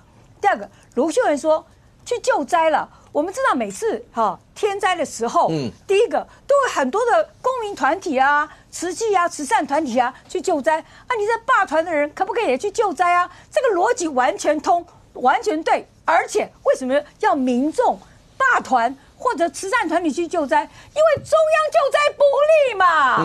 中央到现在说那个在海洋里那个什么那些光电板要1个半月才能捞起来啊，很多地方还没有办法完全恢复原状，所以凸显中央救灾不力嘛。然后赖清德还在什么团结10奖，听说要去花莲第7奖，我就很奇怪。我们之前听说他讲到第4奖、第5奖不见了，第6奖不见了，突然冒到第7奖要去花莲讲第7奖，讲民主。这第4奖讲完了，第5奖的外交听说是关起门来秘密在讲，大家都不知道。第6奖的两岸跳过去了，先不讲。第7奖的民主要去花莲讲，台风眼又不敢讲了。所以图解赖清德还在那边7奖8奖分裂10奖，到现在还不赶快去救灾？为什么？妈妈市长说赶快去救灾，因为救灾还未完呢，中央还没有救好灾啊，所以要赶快去救灾啊。我觉得完全对。我要给大家看一件衣服，这件衣服呢是蒋万安自己花钱做的，也送给我们议员每个人一件，叫做我不同意，后面是726。台中也有一件叫做台中再赢一次，是蓝色的，这个是蒋万安自己出钱做的。台中我相信也是卢秀燕出钱去做的，因为现在党部没有资源，所以这些诸侯出钱出力，在最后只剩下今天晚上加起来的话，4天又1个晚上，热战，大家把票吹出来，好好的去动员。我觉得这是国民党最后制胜的关键，就是激起反罢免的热情，让群众出来投票，不管你是蓝色的、白色的，或者是五彩色的力量，都出来支持反罢免。我回忆一下这一届还是回到源头啊，国民党的立委会被罢，而且这么多席2届都过关，原因是因为这一届的立委是有史以来最烂的立委啊，这个非常多评论员都讲过，公认的哦，水准最差，表现最差，违宪最多，这第一点。第二点，卢秀燕她照理讲应该是引领他们往好的方向走，可是她的态度比他们更烂或一样烂。为什么会这样讲？卢秀燕，刚才秦姐我尊重啊，你骂中央政府，你认为说我们没救灾，我就跟你辩论了，我们有救灾啊，我们出动了多少人，我们还在救灾啊。你是行政官员，你骂民众，你刚才讲你没去救灾，拍子卢秀燕你是什么东西啊？你人民选出来公仆你凭什么骂民众说你没去救灾啊？因为民众骂他呀，民众没有骂他，没有骂他，他是呛他，民众问他，国民党的那个市长大到人家不能问你为什么不反共哦，你就讲我有反啊，我没有反啊，我不想反啊，你100种回法，你的做法叫你骂人家说你为什么不去救灾？他指责卢秀燕不反共嘛，那就是污名化，就是污蔑，就是诽谤嘛。难道一个被诽谤的市长不可以说你去救灾？他并没有，他并没有呛他，你不能骂民众这个话。请问公民为什么要去救灾？请你去救灾。请问公民为什么要救灾？为什么卢秀燕不去？为什么不去救灾？那卢秀燕为什么不去？卢秀燕救完灾啦。他救完灾才救完灾才来补选的。为什么公民要去？他不能够叫这个公民去救灾吗？当然不行啊。他叫他去救灾，你可以叫你的选民去救灾吗？有错吗？你可以叫选民去救灾吗？不可以叫选民去救灾，叫公民去救灾吗？我实在不知道你的逻辑在哪里。卢秀燕她人在桃园辅选，然后叫公民去救灾，这种人怎么令人发指？任何公民都可以去救灾。那我可以去啊，但是你市长指派他去的吗？他请他去救灾不可以吗？他请他去救灾不可以，他请桃园的公民去救灾不可以吗？当然不可以啊！来看起来，除了这个热以外，你可以想象，来将军来，我们再看另外一个地方，花莲花莲是这次重中之重，而且看来。726投完票以后，所有的目光焦点一定都会摆在花莲这一区。花莲被所有罢免团体视为必须要按掉的一个席次。如果大罢免没有把傅崐萁罢掉，这个罢团认为是失败。所以花莲是这个他的这个所谓曲折是有轻重罢免成功与否的这种地位哦。那我要告诉大家，大家认为说这一次的罢免走到最后这3-5天而已哦，剩下礼拜6就要投票了。这是蓝绿之争，我认为不是，我认为不是，这不是蓝绿之争。我昨天跟冠廷人跑一场，我昨天杨梅又跑回桃园，然后我在桃园又带着游行走了一圈。我要告诉大家，这不是蓝绿之争啊，蓝绿之争叫选举，就是我推一个候选人是绿的，你推个候选人是蓝的，我们2个 PK，票多的赢。这次不是，这次只有一个目标，就是蓝营的立委，我要罢免你。来罢免他是什么？我告诉大家，我带的一群人是什么人？你知道？主张反共的，有老兵，有义务役的退伍士兵跟着我走，还有什么？还有一种你绝对想不出来，他认为他是正蓝军，我就一直在想，我说那我算不算正蓝军？他说所谓的正蓝军就是坚持维护台澎金马，坚持中华民国国号，不会被并吞，也就是说正蓝军是反并吞的。那中华人民共和国统一台湾，那不叫统一，那叫并吞，因为你没有统治过我们嘛，你怎么叫统一？那叫并吞。所以正蓝军必然反并吞，所以现在我说这个罢免走到现在是反并吞、反共加上正蓝军跟蓝白党的对决。那你认为哪一个力量大？大家用眼睛看嘛，用眼睛看嘛。有的人是看少为多嘛，看到少的变成2万；有的是看多为少，看到几万变成3000嘛。对，这看法不一样，人数不是重点，重点是热情。我看到的这些团体在罢免团体在现场的那感觉是什么？你知道？怎么这么快结束？真的，我们昨天去有什么女生下午茶、换旗袍，然后又现场那种是欢乐的 ，OK， 是欢乐的，就是说，怎么这么快？可不可以晚一点？他们9点就结束了，罢团的活动9点就结束了。他说可不可以再晚一点？因为他觉得他不想让这个热情给熄掉。每个人是大雨浇不熄的热情。那包含民众党，包含这个国民党在台中人也很多。我说永远不要怀疑国民党动员人力的组织力量，永远不要怀疑，他绝对动员得出来。可是那个热情我觉得就差那么一点点。为什么？他在等解散，什么时候要离开？因为什么？万一我迟疑犹豫了，我游览车跑了，我要自己回家。所以我说这是2个不同的感受。可是，在花莲这一席，您刚提到了一个。因为在花莲这一席诉求或什么，因为有张俊他们，对，在这里面，我今天看对花莲那个《更生日报》，现在大家都要去买他们的广告。是，那时候是最早罢团灯，然后包括那个傅昆萁阵营灯，然后现在看起来这个应该是张俊登的吧？一个蒋经国的照片，经国先生，对，台北哪里可以买到更真的？他们是大罢免唯一的赢家。对，因为看起来这是张俊他们登的，而且这个诉求就您刚刚说的，这里面决战点是在蓝营自己系统里面，自己，对不对？其实国民党，要不然不会打蒋经国的照片嘛？对，蒋经国照片应该没有人会说侵权了吧？应该没有人会说侵权了吧？我告诉大家，国民党因为是个100年大党，它是个100年大党。里面国民党号称没有派系，但是有很多的分歧。例如说，我是走中华民国民国派的，台澎金马的，有是要走大中国统一派的，有是红统的，有是蓝统。其实国民党内部有很多这个所谓的路线的分歧。OK， 那我在国民党的时候，我就一直建议中央，你一定要针对这个路线要做一个统筹的研讨，关起门来，我告诉你，吵翻天都没有关系，国民党不做。所以造成了这一次大罢免，这个分歧浮上台面。为什么会有正蓝军眷村的老伯伯、眷村的2代跳出来要罢免？那些人不可能投民进党的啦！我直接告诉你，那些人不可能投民进党。邱卫邦将军这辈子没有投过民进党，他不会投民进党的啦。他在我选举的时候，他到我现场看到郑文灿，他问他：“我告诉你的事情怎么现在还不做？”你说这人会支持民进党？对他不会。但是呢，他是觉得奇怪了。我创立的中华民国战略协会里面怎么这么多人希望被统啊？他87岁，他要什么？你说难道邱卫邦将军还要出来选立法委员吗？不会啦！我告诉你，他曾经选过，跟赵少康选，他曾经选过，但是选完之后他还是国民党。那这件事情告诉我们一件事：国民党内部的路线分歧产生了矛盾。OK， 因为矛盾造就了这次的大罢免。你有看过？我跟我游行有一个年轻人，他拿着中华民国国旗，我一眼看到他，我说：“你不是独派的吗？”他是独派的，一个年轻人，他居然拿中华民国的国旗。我说：“你不是独派，拿国旗不怕被你的同温层骂。”他说：“将军，我告诉你一件事，先要守住中华民国的民主，才有我们自由讨论的空间。”所以那你说你叫国民党统派去拿台独旗，他会拿吗？那不可能拿。所以我说这一次是路线的分歧。造就了这一些反统、反共、反并吞人的团结。好，那所以在张俊这个地方表达的无疑了。任俊，我们来聊一下韩国瑜院长，他是国民党现在公职最高的韩国瑜院长。那韩国瑜院长你说他的魅力一支穿云箭，凭良心讲，国内政坛不管哪一个阵营，我相信他应该还是魅力排在前几名，大家不会有意见吧？应该是嘛。所以韩国瑜的动向，洞见观瞻。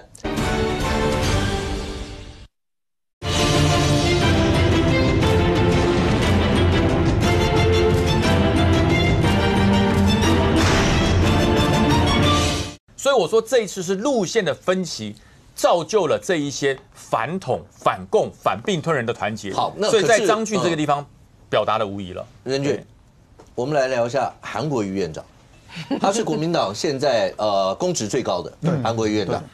那韩国瑜院长你说他的魅力一支穿云箭，凭良心讲，国内政坛不管哪一个阵营，我相信他应该还是魅力排在前几名，大家不会有意见吧？应该是嘛。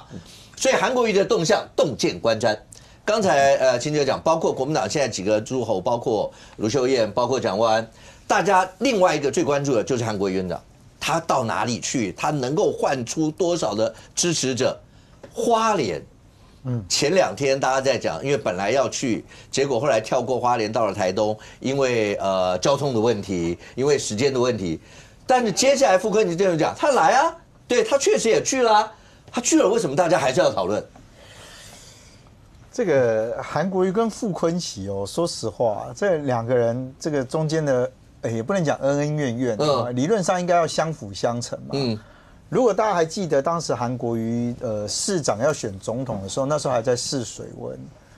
因为我在那个某个地方担任顾问，那个主持人知道，我知道，那个时候傅昆萁是非常热心，而且非常积极的去协调地方。韩国瑜首站在哪里？我如果没记错，就在花莲。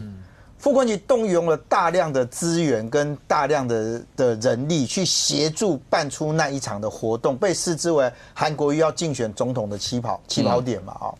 那个时候其实党内还有很多的纷争，还有很多的也还是有一些意见。但傅昆萁花了很大的力量，那结果后来失败了嘛。失败意思就是说韩国瑜后来这个总统也没选上，然后呢这个市长也被罢免。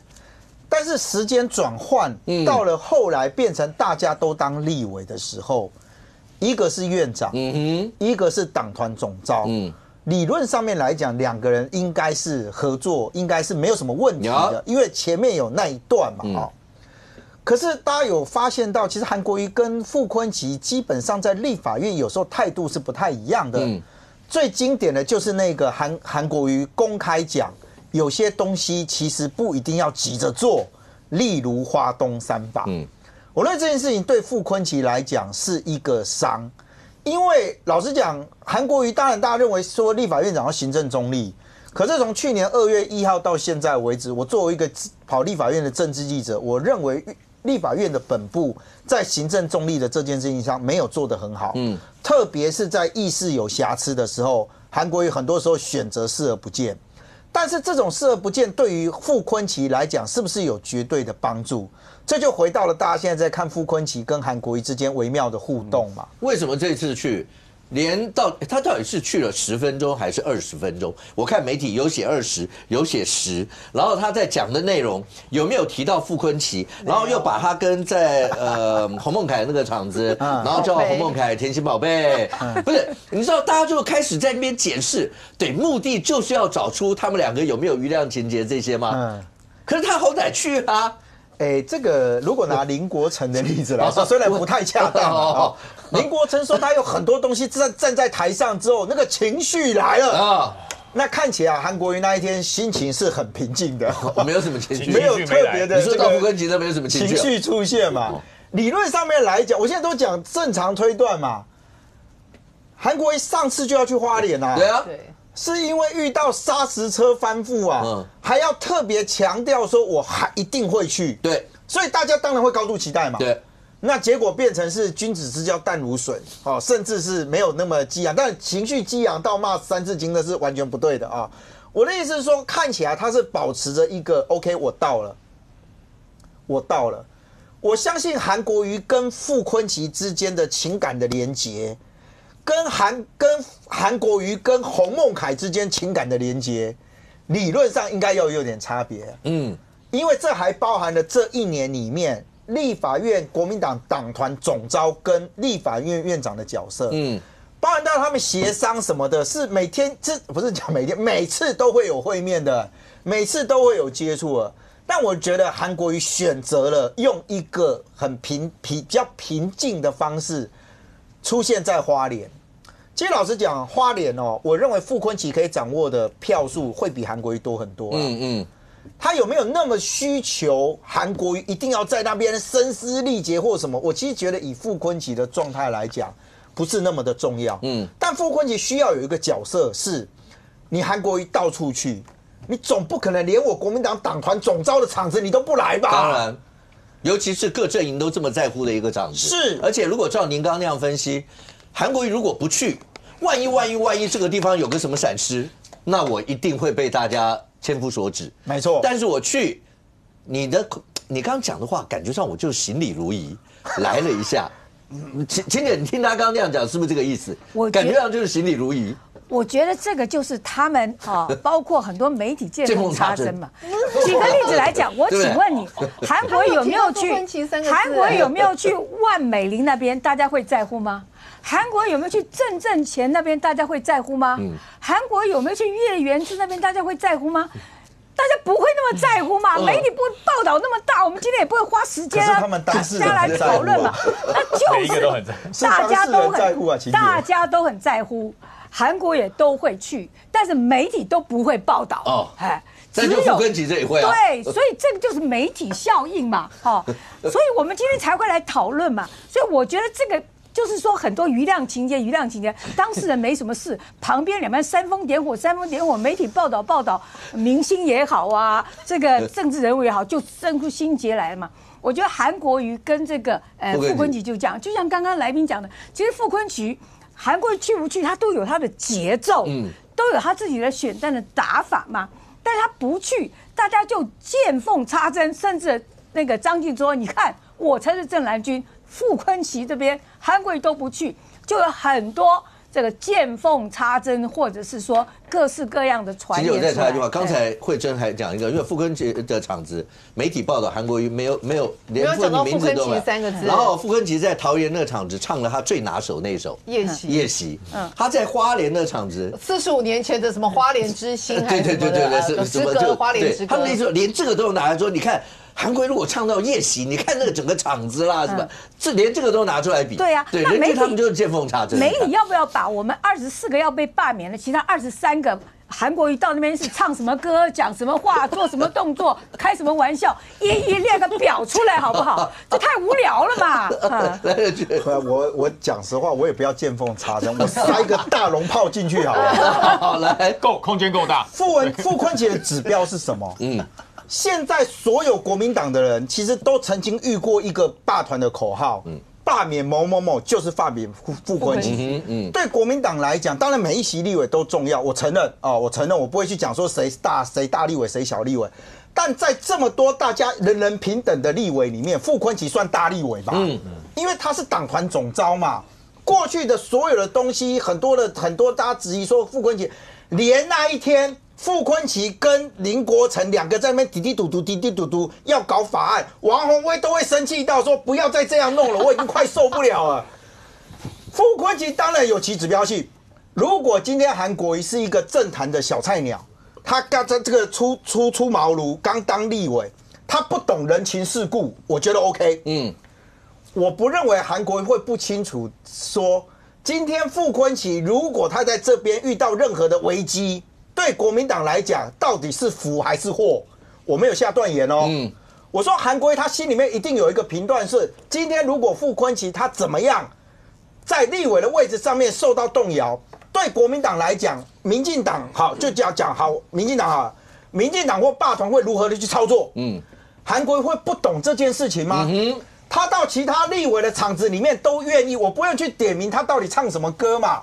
对不对？因为那没有必要，因为对韩国瑜来讲，我还是讲他是一个老练的政治人物，他非常熟悉政坛里面的人情世故，不然他不会那么的受到欢迎。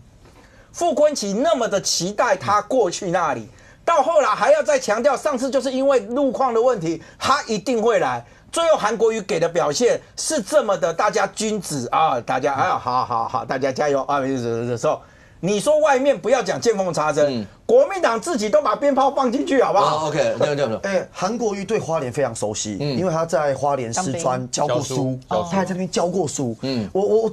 我只讲几个点哦。第一个点，韩国瑜是现在国民党里面人气最旺的前三名，绝对是他、蒋万安、卢秀燕，大家最喜欢找的。你看那个画面哦，他跟傅昆萁两个进场的时候，韩国瑜的脚步其实比正常的这种进场都来得快，很急啊。他正常是可以跟旁边人互动啊，其实没有。第二个，他上台的时候，刚才慧珍姐跟大家有讲到，就他没有提傅昆萁的名字以外，他的时间其实讲得非常非常的短，10几分钟也好，含前面走路20分钟也好。韩国瑜这种天王，如果你去看任何他到其他立委的场次，他讲的时间都比这一场来的长很多。这几件事情全部加在一起，我看国民党的跑国会的记者也不是见缝插针了，早就已经大家都在看韩国瑜跟傅昆萁的互动到底怎么样。他在这个场合，他可以最好去处理。我跟傅昆萁是麻吉，我就来挺他。但我感他讲的很有美感哦，他反对党的立委全都被罢免，这不是我们要的。然后呢，他不认为大罢免是应该要被支持的。其实他跟张俊有什么不一样？张俊也反对大罢免张俊也反对罢免一堆立委啊。但张俊认为要罢免谁？傅昆萁嘛，这不是我们见缝插针。青姐，等一下一次回应，范老师，来。我为什么国民党的这些候选人都很喜欢找韩国瑜去站台？他跟这个小安安跟这个卢秀燕不一样，是他好笑。还有什么？他会消遣那个旁边的那个候选人，那大家都希望被凸显嘛。你看他2020年就帮那个柯志恩站台，他说什么？哦，小腿又细又白。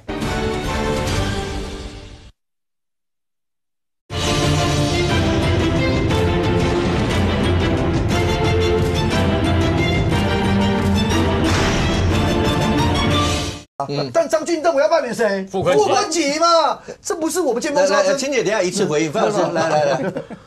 我为什么国民党的这些候选人都很喜欢找韩国瑜去站台？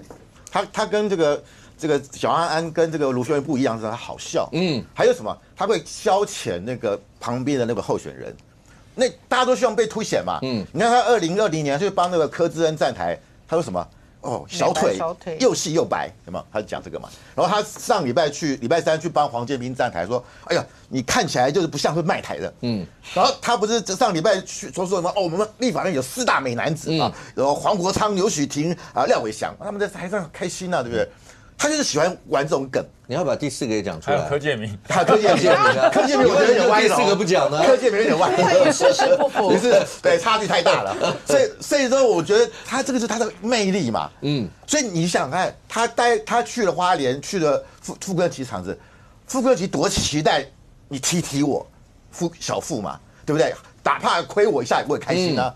你要知道这个花莲是一个多难的地方。花莲从1950年开始选县长，到现在75年了，没有一个民进党当选。只有2个无党籍，一个是傅昆萁，还有就是1950年第一次选出一个叫做中国民主社会党的候选人叫杨仲基。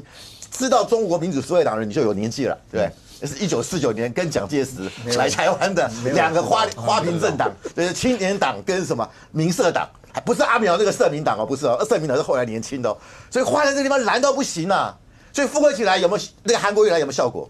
当然有啊。他上礼拜3他说什么？高速公路堵车，高速公路什么时候堵到花莲啊？翻车啊，砂石车。翻车是苏花公路翻车嘛？那我不认为他会走，他应该是坐火车啦，坐普悠玛比较快啊。他不会叫司机从台北走苏花公路，要看那个旁边的那个什么隧道什么，那个很容易落实的。Okay. 所以我觉得那都不是理由。而且他当天晚上去帮黄建斌站台，我跟你讲，你当天坐飞机去黄建斌站台，因为回来没有飞机嘛，他这是在台东过夜哦。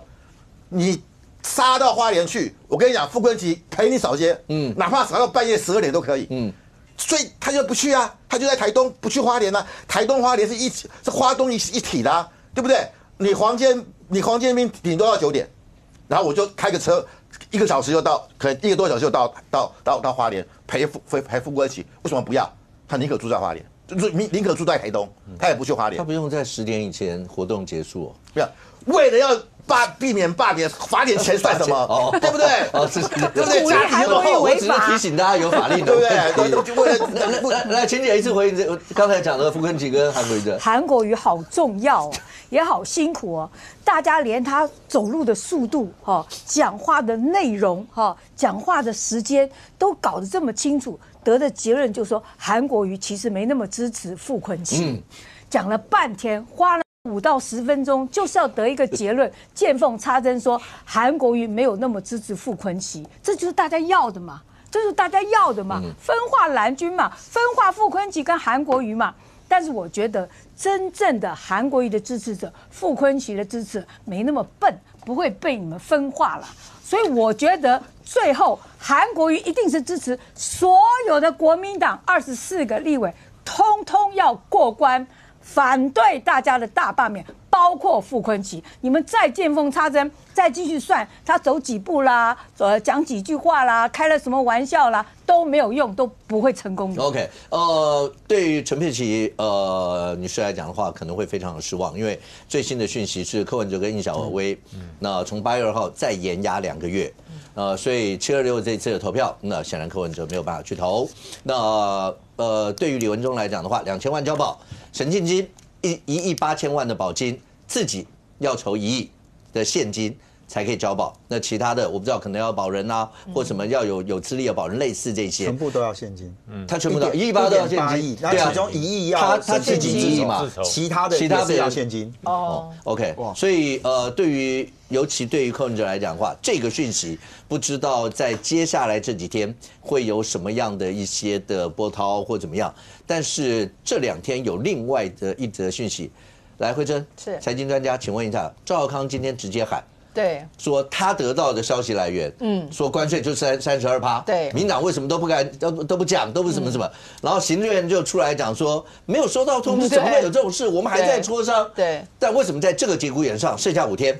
直接他要放这个话，当然是想要，就像日本嘛，日本也就是因为本来那个24%关税，后来变成25%，那日本最近包括他们的石破茂面临到非常很大的压力，甚至要逼宫石破茂，那石破茂就把话讲死，我说我是不会辞职的。那为什么？因为显然关税这件事情其实是有一点超乎日本人的预期的，所以他们认为他的执政不利。那我觉得在这个最重要关键点哦，他当然是故意要释放这样的讯息，好像有一点说啊，民进党政府什么事都没做啊，只有在弄大罢免这件事情。那问题是哦，现在大家就说，那你的消息来源是哪里？对啊。后来发现是一个好像什么加密货币的一个网站，他们有一点像是人家不断的去更新一些市场的有关于关税的新闻，但那不是官方网站。要再强调一次，那不是美国的官方网站。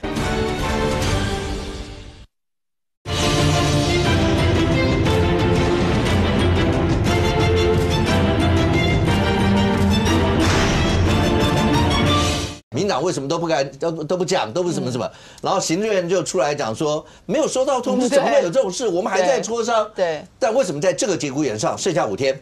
直接他要放这个话，当然是想要，就像日本嘛，日本也就是因为本来那个24%关税，后来变成25%，那日本最近包括他们的石破茂面临到非常很大的压力，甚至要逼宫石破茂，那石破茂就把话讲死，我说我是不会辞职的。那为什么？因为显然关税这件事情其实是有一点超乎日本人的预期的，所以他们认为他的执政不利。那我觉得在这个最重要关键点哦，他当然是故意要释放这样的讯息，好像有一点说啊，民进党政府什么事都没做啊，只有在弄大罢免这件事情。那问题是哦，现在大家就说，那你的消息来源是哪里？对啊。后来发现是一个好像什么加密货币的一个网站，他们有一点像是人家不断的去更新一些市场的有关于关税的新闻，但那不是官方网站。要再强调一次，那不是美国的官方网站。那上面呢可以看到，就是说，甚至哦，连日本连英国都已经谈好关税是10%，但那个网站上面到现在还没更新，所以你就知道它根本就是旧的新闻资讯。那你说台湾32%应该是原本是4月10号的90天前的，对。对，就是那个32%。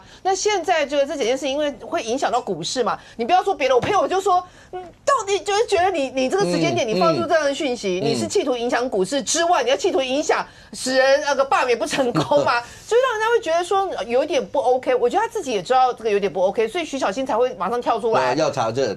就说这个资讯要再进一步查证，可是国外的一个网站有这样一个讯息。那现在包括我们经济部长也都出来讲，经济部长就是说他目前都没有确定，那个他有信心跟日本跟韩国有差不多的一个水准。那另外是 AIT 这个 AIT 大家总可以信了吧？AIT 到目前为止也出来证实，就是说还没有这个都还没有 final， 所以这个是不实谣言。OK， 我觉得我们的经济部要公开开个记者会说明，因为川普讲得很清楚，对等关税全世界8月1号开始实施，如果有谈成的，就是按照新的标准；如果都没有谈成，就按之前的标准8月1号实施。台湾是不是没有谈成？那8月1号开始实施对等关税，没有谈成，是不是按照前面的32%？这个部分，请经济部明天开记者会公开说明。还没收到信，你要怎么公开说明？今天是7月21号，那个新闻要看，因为刚刚行政院发言人都有出来跟大家明确讲，本周还有新一波的磋商，对，我们正在磋商中。好，所以这个时候呢，任何人要政府出来跟大家讲谈判的情形，那是在害我们的谈判。现在在磋商中，在谈判有结果所以他是不是要告诉我们说，8月1号以前会谈成？因为川普正式讲，8月1号对等关税，他对全世界统一实施。对，我们刚才很明确的讲了，本周会有新一波的磋商，请大家一起努力，然后让他磋商顺利，好不好？OK， 范老师，赵少刚这个不要因为这样子发这个讯息，或引发可能会被人家这个检举这样对他不利。他那个没办法去东非看东吴大迁徙，已经是蛮遗憾的，也不要再多了一个官司。然后到最后礼拜6这个看起来罢免就大罢免真的大成功的话，我看他真的是会很难过了啊，因为就这个东非这个听说这个旅游所费不支啊，团费。我朋友说不要再跟我讲30万了啦，太丢脸了啦。那可能是上百万团费。最主要一件事情是因为这个讯息这样出来会影响股市的，所以像台积电最近才好不容易有点回温，回到然后稳步向上。就如果假设不是32%，那你这个时间点，这有没有企图要影响股价之嫌啊？这个我觉得事实上不应该，他不应该用这样的态度来讲这件事情。OK， 最后还剩下今天到了节目尾声的时候，还剩下大概4天左右，因为从年初还有4天。来，今天最后30秒，大半没有什么呼吁。我觉得我们最后就是要催出投票率。现在，请支持反罢免的人踊跃出来投票，反罢免大成功。来，冠廷，就史上最烂的国民党的立委们要被罢掉了。那对于国民党来讲，也是一个再生啊。支持国民党的朋友，如果把他们罢掉，可以选国民党内比较好的候选人。反对国民党的人，把他们罢掉啊，可以换上到时候你喜欢的人。无论是谁，都比现在这些立委好。为什么我敢说他们最烂？如果一个政党可以让一个前科犯、炒股犯、假离婚犯直接到政党里面马上当总召，当了总召领导整个党往一个跟民意背离的方向走，那这样子不烂吗？所以大罢免大成功，就是要把傅昆萁跟他的党羽们把他罢掉。剩下最后的4天，那最后4天以后，7月26号投票以后，到底国内政坛会怎么样？我们大家拭目以待。非常谢谢现场所有来宾，也非常谢谢观众朋友收看《新闻面对面》，我们明天见，拜拜。